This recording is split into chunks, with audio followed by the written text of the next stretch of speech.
esta es la introducción a la lección sobre scraping que vamos a estar trabajando esta semana.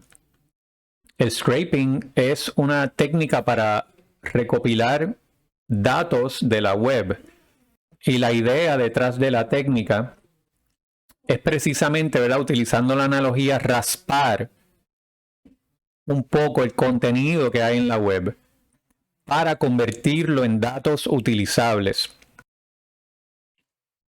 Vamos a hablar un poco de el uso del scraping para recopilar datos de la web. Así que una de las cosas que hemos estado discutiendo a lo largo de la clase es que la información, ¿verdad?, o el comportamiento son como un continuo. Y, ¿verdad?, como tal, resulta difícil precisar lo que son sus atributos. Ok, así que en el comportamiento del día a día, ¿verdad?, las personas van al parque, se sientan en unos banquitos, interactúan. Fíjate que eso es un continuo. ¿Cómo convertimos ese escenario en un objeto de investigación? Pues tendríamos que de alguna forma mirar todo ese comportamiento como unidades. Y para eso yo tendría que extraer, ¿verdad?, de ese comportamiento información utilizable. Pues lo mismo ocurre con el comportamiento en la web. Así que yo tengo, primero que tengo páginas de contenido.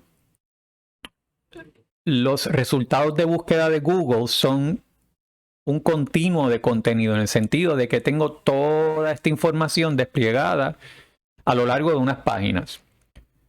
Pues, ¿cómo yo investigo eso? Pues lo primero que necesitaría es poder romper toda esa información en unidades básicas que yo pueda extraer, exportar e importar algún otro tipo de herramienta que me permita visualizarlas o codificarlas. Pensemos, por ejemplo, en una noticia. Una noticia es texto. ¿Cómo yo examino texto? Pues una de las cosas que hemos visto en clase es el análisis de contenido. Y específicamente hemos visto el análisis de contenido en redes como un método legítimo, ¿verdad?, de investigación en métodos digitales. Pues yo tengo una noticia que está compuesta, es una unidad, ¿verdad?, una sola noticia. Pero si la empiezo a romper, puedo decir, mira, esta unidad completa, este todo, lo puedo romper en unidades como el párrafo. Así que yo tengo que de repente ese todo, que era una sola noticia, de repente tiene 10 párrafos. Ok, pues ahora yo estoy mirando cada párrafo como una unidad de análisis. Yo podría romper eso más. Yo podría cada párrafo romperlo a sus oraciones. Y ahí estoy, ¿verdad?, limitando aún más o haciendo más discreto o discreta esa unidad en particular. Y así sucesivamente, yo podría llegar hasta la unidad de la letra incluso, ¿verdad? Pero eso probablemente no sería necesario para nuestros propósitos. Pero imaginemos por un momento, ¿verdad?, si fuéramos a analizar la noticia, pues yo podría, digamos, agarrar estas unidades del párrafo y las tendría que exportar a otro medio o a otra herramienta que me permita analizar cada una de estas unidades. Pues pensemos en otra herramienta como una tabla en Excel o un Google Sheet, una hoja de cálculo. Así que yo podría decir, si tengo una sola noticia, pues yo podría agarrar esa noticia, romperla en párrafos, así que tengo 10 párrafos, digamos, y poner cada uno de estos párrafos en una de las celdas de esta hoja de cálculo. Pues chévere, ¿verdad? Imaginemos que entonces estamos analizando 500 noticias. Pues cómo yo automatizo o agilizo este proceso. La idea detrás de los métodos digitales es maximizar la cantidad de información, la cantidad de datos. Porque mientras más datos discretos yo tengo, mejor puedo ver patrones. Así que yo podría analizar una noticia, dos noticias, tres noticias y podría llegar a unas conclusiones. Pero imaginemos que puedo analizar 100 noticias, 500 noticias, 5000 noticias. Mientras más grande es el número o la muestra, mejores inferencias, ¿verdad? O predicciones puedo hacer sobre esos datos. Por eso es que un método como scraping es tan efectivo para agarrar, ¿verdad?, los distintos componentes de la web y poderlos romper en pedazos. Así que si yo fuera a pensar en términos de scraping, esta investigación que agarra una serie de noticias y las rompe en pedazos, pues mira cómo el scraping me ayuda. Yo puedo automatizar un proceso en el que primero agarro las direcciones o los URLs, URL en inglés. Universal Record Locator es un URL. Yo puedo agarrar todo esto y ponerlo en un spreadsheet, ponerlo en una hoja de cálculo. Eso con un primer método de scraping. Con un segundo método, yo puedo ir a cada una de estas noticias y poner cada uno de estos párrafos en una celda. Y lo puedo hacer para todas estas noticias. Así que yo puedo tener una hoja de cálculo para cada una de estas noticias. Y ahí yo puedo hacer un sinnúmero de cosas que al final me permitirían examinar patrones, me permitirían codificar cada uno de estos párrafos en términos de unas categorías, etc. Otra cosa que me permite el scraping es agarrar, y aquí, ¿verdad?, viene el Network Content Analysis o el análisis de contenido en redes, me permitiría agarrar información dinámica que aparece en la web. Así que yo podría añadirle a esta investigación, ¿verdad?, que tiene como base noticias, yo podría añadir otra capa de levantamiento de datos en la que agarro comentarios que se hacen a cada una de estas noticias. ¿Ok? Y esto también me lo permiten hacer herramientas de scraping. Podemos verlo desde otro ángulo. Yo podría hacer análisis de mercado mediante técnicas de scraping. Podría, por ejemplo, ir a digamos, una página de resultados de Amazon o de eBay y yo podría extraer también información. Yo puedo extraer, ¿verdad?, datos, ¿verdad? No solo de contenido, es decir, párrafos y texto, pero también otros tipos de datos como precios, como ratings, como escalas. ¿Ok? Así que yo puedo extraer que un producto tenga cierta cantidad de ratings o reviews. Yo puedo extraer de ahí también la escala de cada uno de estos reviews. Y yo puedo poner eso también en una tabla. ¿Ok? Que por lo general, eso es lo que hace el scraping. El scraping agarra toda esta información y la pone en, por lo general, lo que va a ser una tabla. Pero ahora tengo, ¿verdad?, en la forma de una tabla, tengo datos que son manejables, codificables y procesables.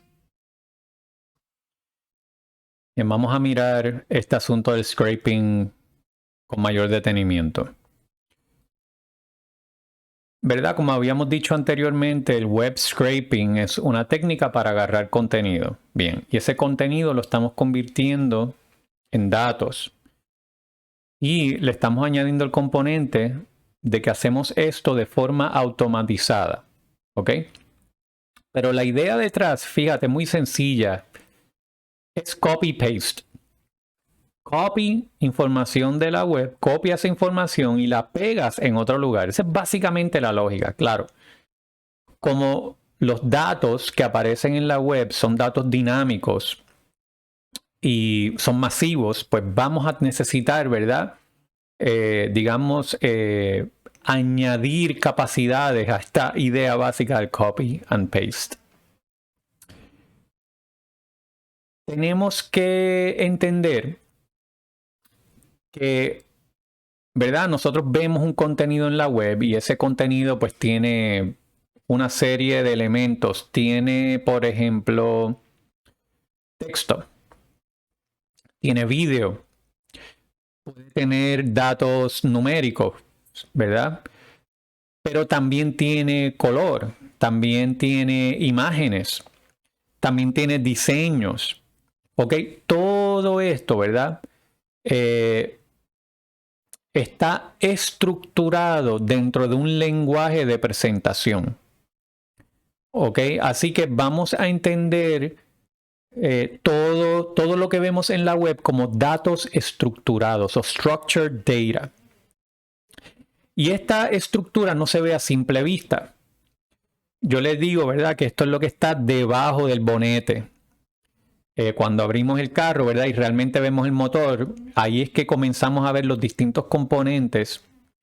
Y eso es lo que pasa en la web. Lo que nosotros vemos es el resultado final, que es la presentación. Así que un buscador o un browser como Google Chrome o Firefox nos presenta la información ya compuesta como una sola unidad. Pero si miramos debajo del bonete, lo que vamos a ver es que cada uno de estos componentes está dentro de su propio espacio, dentro de un código.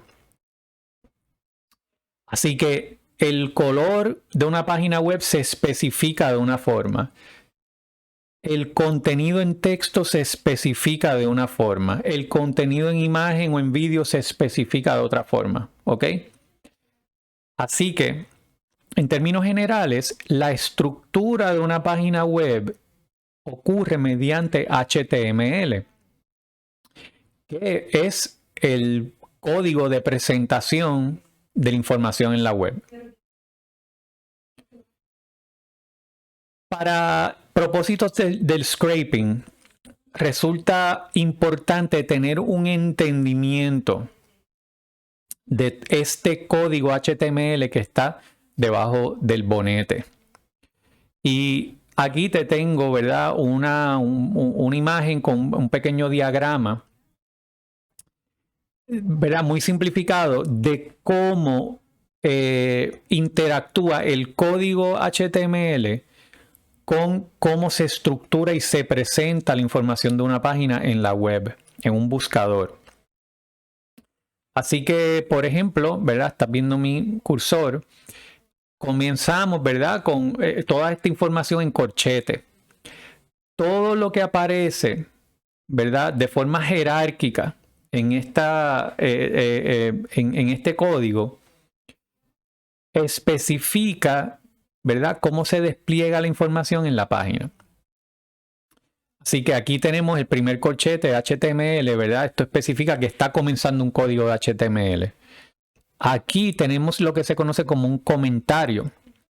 Y lo sé que es un comentario porque tiene el corchete con o el bracket, no sé si es un corchete realmente.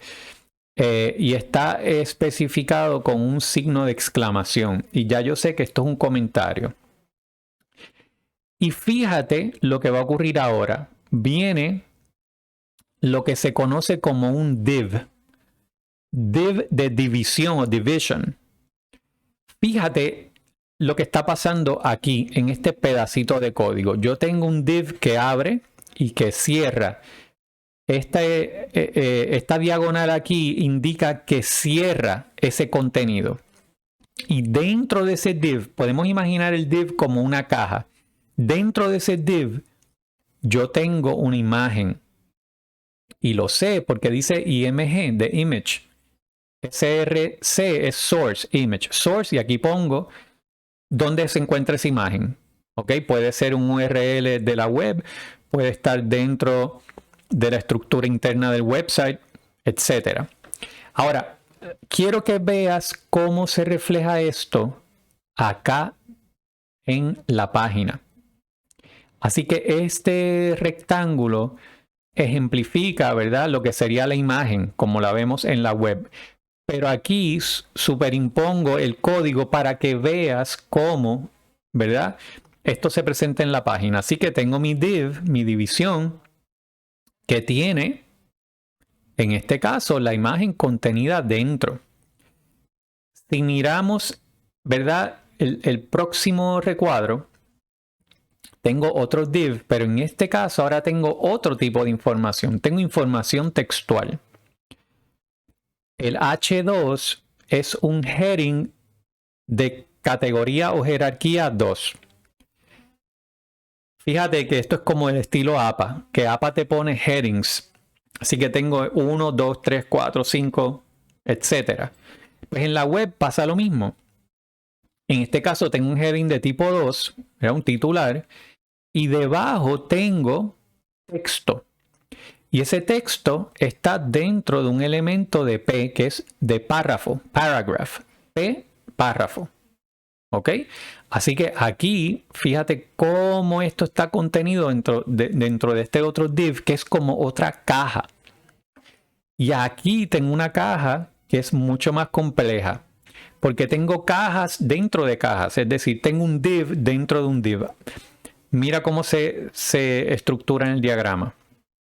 Tengo esta caja que está por encima de todo y luego tengo ¿verdad? Tengo un elemento de H2 y luego tengo un elemento de imagen y dentro de la caja tengo este otro div que contiene dentro de sí un elemento H3 y en este caso UL es un unordered list, una lista sin orden.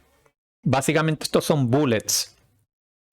Y tengo el ítem de lista número 1, 2, 3. Y cierro este elemento y todo está contenido dentro de esta caja div. Fíjate que básicamente, y esta es la mejor forma de entender HTML, tenemos un sistema de cajas que encajona información. Así que cajas dentro de cajas y metemos elementos dentro de cada de estas cajas porque eso hace que, ¿verdad?, esto sea modular.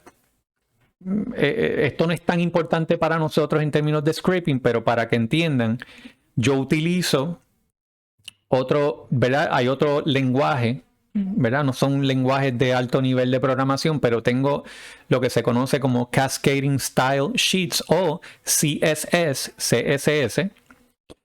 Y esto lo que me permite es aplicar estilización a ese HTML. Y las cosas que yo puedo hacer es, por ejemplo, aplicarle color a este trasfondo. Si esto es un div, yo puedo aplicarle un color de trasfondo a ese div.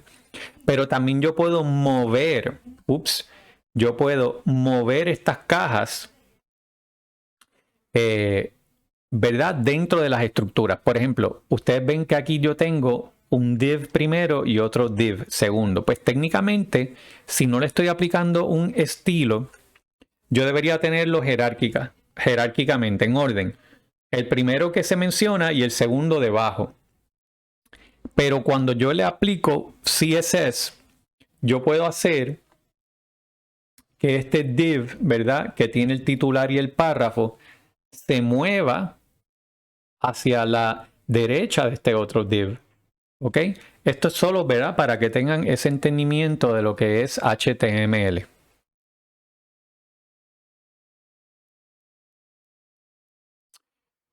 ¿Cuál entonces sería el proceso básico para el scraping? Bueno, ya más o menos lo hemos discutido.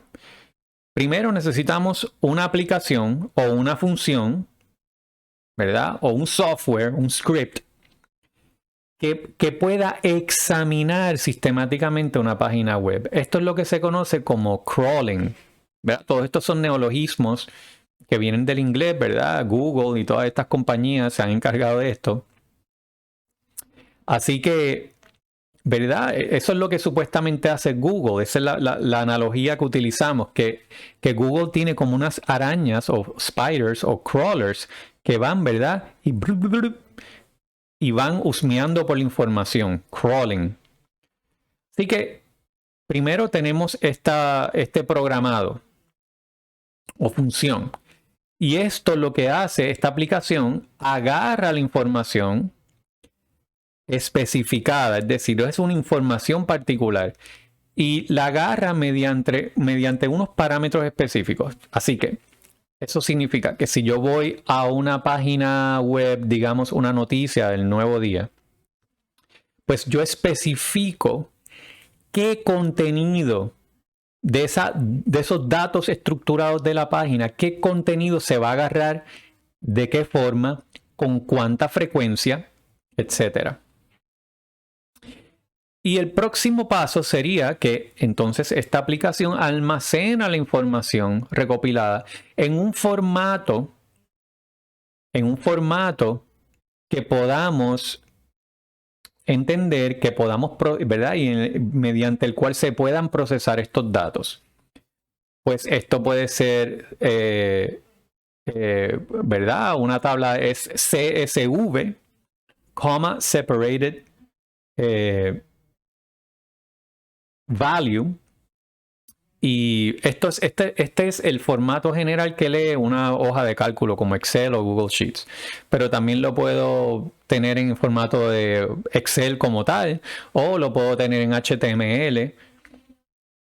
Hay distintas, ¿verdad? Yo puedo también hacer crawling de lenguajes de programación, es decir, de código, perdón, es lo que quiero decir, de código. Así que yo podría hacer scraping de JavaScript, pero estas cosas, ¿verdad? No, son un poco más avanzadas. Y esto va a un lugar que tú designes, así que puede ir a tu computadora, puede ir a Google en un Google Sheet, puede ir a una tabla de Excel, etc.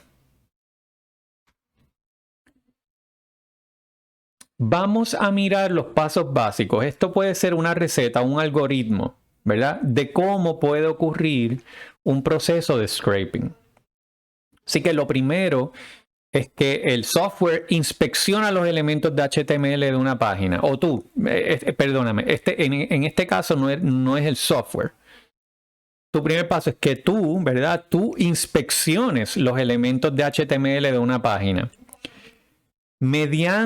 Hay distintas técnicas para hacer esto. Una que yo te voy a enseñar pronto es mediante los developer tools que tienen los buscadores, los buscadores actuales, como por ejemplo Chrome o Firefox.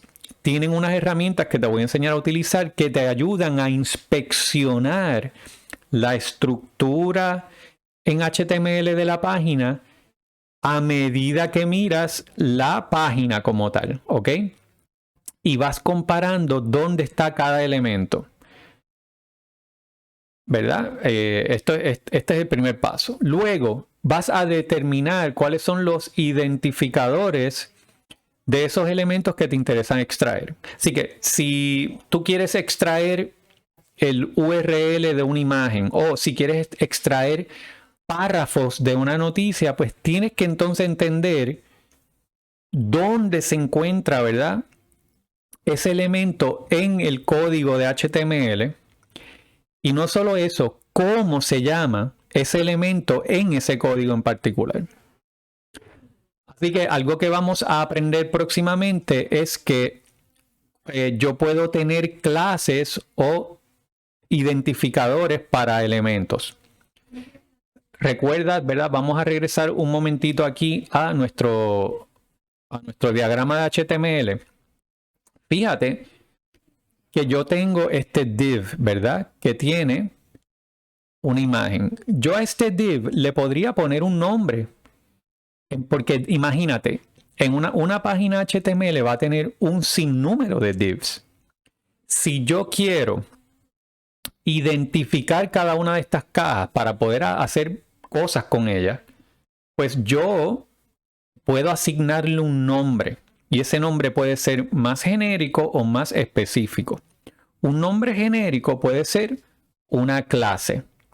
Así que yo puedo añadirle a este código div class y le pongo el nombre que yo quiera a esa clase. Yo puedo poner un nombre que le puedo aplicar a una clase sería contiene imagen, contains image. Así que todos los divs que contienen una imagen, yo puedo asignarle un color de trasfondo. Así que todos los divs que contienen una imagen de la clase contains image van a tener un trasfondo negro. Y ¡pum! Automáticamente todos estos divs van a mostrar un trasfondo negro. Yo puedo a uno de estos divs, ¿verdad? Yo tengo todos estos divs que se llaman contiene imagen, pero a uno de ellos yo puedo ponerle una identificación y esa identificación se llama trasfondo rojo. Pues dentro de mi especificación, ¿verdad? Para la clase contains image, todos van a tener el trasfondo negro, pero había uno en particular que yo quería que tuviera el trasfondo rojo. Así que le añadí un identificador, trasfondo rojo, y ahora ese en particular yo puedo apagar el color negro de su trasfondo y prender un trasfondo rojo. ¿Me sigue? Esto, ¿verdad? No es súper importante que sepas exactamente, pero quiero que tengas un entendimiento de lo que son las clases y los identificadores, porque muchas veces así es como vamos a agarrar estos elementos de página para nuestros propósitos de scraping. ¿Verdad? Lo próximo sería, bueno, tenemos que escoger una aplicación. Así que, ¿qué vamos a utilizar para hacer el scraping como tal? Pues mira, hay un software que se llama Web Scraper. Los Google Sheets, ¿verdad? Pueden servir como scrapers y vamos a ver eso. O vamos a crear nuestra propia aplicación en Python. Eso, ¿verdad? Esto es avanzado, pero esto a veces sería deseable. Con un conocimiento básico de Python o de Beautiful Soup, podemos conectarnos al API de una plataforma, digamos Twitter o YouTube, y podemos lograr cosas bastante específicas. ¿Ok? Diseñadas ya dentro de los propósitos particulares de una investigación. Pero esto obviamente es avanzado. Así que vamos a extraer los datos y luego vamos a tener que de alguna forma depurar estos datos. A veces, cuando estos datos, ¿verdad? Se agarran de la web y se importan, ¿verdad? Digamos, a una tabla en Excel, pues los datos a veces se ven raros o no se presentan de la forma correcta. Así que tenemos que hacer un poco de mantenimiento, ¿verdad? O depuración de esos datos. Y finalmente, pues podemos pasar a la parte de examinar y analizar los datos. ¿Cómo analizamos estos datos? Pues tenemos distintas formas de hacerlo. Pero lo interesante, ¿verdad? De este tipo de datos digitales es que cuando ya los tenemos dentro de una plataforma como lo sería Excel, o un Google Sheet, podemos aplicar funciones. Recuérdate que ahora estos datos están presentados de forma discreta, es decir, se han roto en pedazos o en unidades más pequeñas. Así que podemos aplicarle funciones, podemos aplicarle visualizaciones, podemos aplicar operaciones matemáticas si creamos, ¿verdad?, algún tipo de codificación numérica para ¿verdad?, cada uno de estos elementos o unidades más pequeñas. Y esto nos permite pues hacer inferencias, extrapolaciones, predicciones.